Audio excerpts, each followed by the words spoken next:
Challenge কাপের শিরোপা ধরে রাখতে চায় বর্তমান চ্যাম্পিয়ন বসুন্ধরা কিংস। অন্যদিকে অল্প দিনের প্রস্তুতি নিয়ে মারিও গোমেজের দলকে চ্যালেঞ্জ জানাতে প্রস্তুত মোহামেডান স্পোর্টিং ক্লাব। কুমিল্লায় শহীদ ধীরেন্দ্রনাথ দত্ত স্টেডিয়ামে কাল ম্যাচটি শুরু হবে দুপুর 2:30টায়। চ্যালেঞ্জ কাপের মহারণে নামার আগে আনুষ্ঠানিক ট্রফি উন্মোচনে মুখোমুখি দুই দলের অধিনায়ক। প্রতিদ্বন্দ্বিতার উত্তেজনা ছাপিয়ে হাতে ওঠা ট্রফি যেন জানিয়ে দিচ্ছে সামনে অপেক্ষা করছে রোমাঞ্চকর লড়াই, যেখানে জয়ী হবে কেবল এক দল। চ্যালেঞ্জ কাপের বর্তমান চ্যাম্পিয়ন বসুন্ধরা কিংস সাফল্যের আলোয় ভাসতে ভাসতেই নতুন মৌসুমে নামছে তারা। লক্ষ্য একটাই, আবারও শিরোপা নিজেদের ঘরে তোলা। সেই স্বপ্ন পূরণে অধিনায়ক তপু বর্মন চান নতুন কোচকেও প্রথমবারের মতো গর্বের মুকুট পরাতে। তবে মাটিতেই পা রেখে এগুতে চান বসুন্ধরা কোচ। যারা পারফরমেন্সে আগায় থাকবে এবং ধারাবাহিকভাবে পারফরমেন্স করবে, আমার কাছে মনে হয় তারা ফেভারিট থাকবে। সো ওইটার জন্য আমরা প্রস্তুত আছি এবং রেডি আছি। আমাদের ফার্স্ট অফিসিয়াল ম্যাচ, আশা করি আমরা ভালো একটা কিছু করবে এবং তাকে জয় দিয়ে উপহারটা দিতে চাই। আর Sure it's pressure because if you win you are the best, if you lose you are the bad.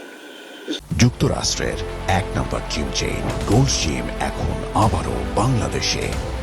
Bashundhara আবাসিক এলাকা ও বসুন্ধরা সিটি শপিং মলে। Normal, this is football, isn't everywhere is like this. About our opponents, we know that is very good team.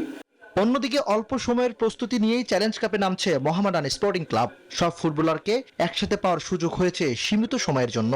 তবে তাতে থেমে নেই সাদা কালো শিবির। তাদের ভরসা, আত্মবিশ্বাস, সেই শক্তিকেই বড় অস্ত্র বানিয়ে সেরাটা উজাড় করে দিতে চান মোহামেডানের খেলোয়াড়রা। গত বছর আমরা বসুন্ধরার সঙ্গে চ্যালেঞ্জ কাপে হারছি। আমরা চাই আগামী ম্যাচটা জিতে। আমাদের যেহেতু মোহামেডানের এই চ্যালেঞ্জ কাপটা নাই, আমরা চাচ্ছি এই চ্যালেঞ্জ কাপটা উদ্ধার করতে বসুন্ধরার কাছ থেকে। আমি এই ম্যাচটাকে লিগের প্রস্তুতি হিসেবে নিতে চাই, যদিও একটা চ্যাম্পিয়নশিপের লড়াই, বাট আমি টিমটা পেয়েছি খুব অল্প সময়।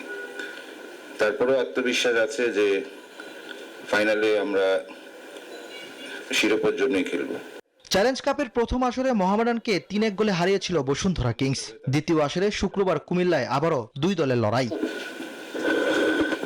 ইমরান হোসেন, নিউজ 24, ঢাকা।